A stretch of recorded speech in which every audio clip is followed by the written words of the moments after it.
One of the fastest growing trends on YouTube within Christianity is channels that are exposing other Christian preachers or teachers, different churches, etc. It's such a big trend at the moment. The big question I would ask to all believers, and today we want to look at that, is this something that we should be doing? Is critiquing every little detail of every what we call preacher or teacher within Christianity. It's an important topic for all believers because so much of it is happening now, and I really want to dig into the reasons why we have to be very, very careful. I don't want to dig into any one channel in particular. There's many, but one that came up was a guy called Colin. I think he's part of True Christ. It's a channel name.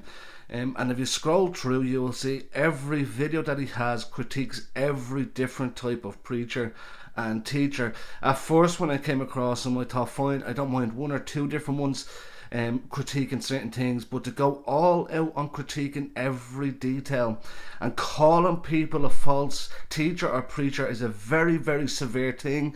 And if we're backing it up by only a couple of sermons, we have to be very, very careful. Something I would say to all believers out there, regardless of what you're watching online, yes, be careful in what you're listening to. Go back into the word and check the word for yourself. Don't take anyone's advice straight off the bat that it's pure, true and gold. You know, one in particular that I really kind of concentrated on was the one he done on Elevation Church, or Stephen Fortek. And he said he'd done it over 10 sermons and based it on certain data that he didn't say love or sin or etc too much within his videos.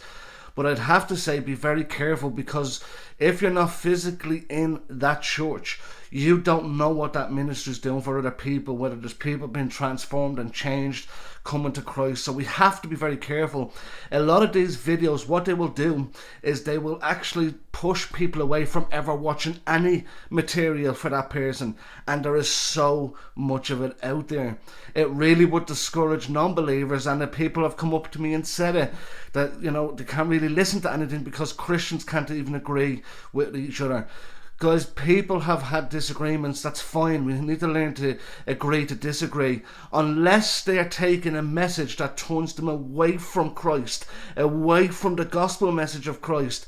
That's when we have to step up. Then we go and expose it and show people all the steps we've taken. This was the order. We have enough enemies in the world. We do not need enemies among each other. Yes, we should be able to sharpen, iron sharpens iron. We should be able to sharpen each other, correct each other on certain things. We're going to have certain things within even each denomination we mightn't agree with, but the main principle is salvation through Christ, the gospel message. If it's moved away from that, that's when we have to really start pushing.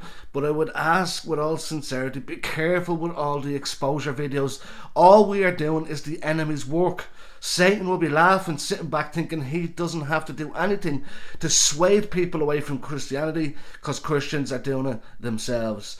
Yes, expose the real wolves among the sheep. There is a few of them. I won't go into names, but there is a few. We should be able to see that even for ourselves. But to critique every detail of every preacher is very, very dangerous, especially calling them false teachers or false preachers. We just need to kind of pray about it first, and, you know, let's use a little bit of kind of guidance before we throw the video out. It's not something I do myself unless I see something really harsh. But remember, God's always in control, and keep that faith.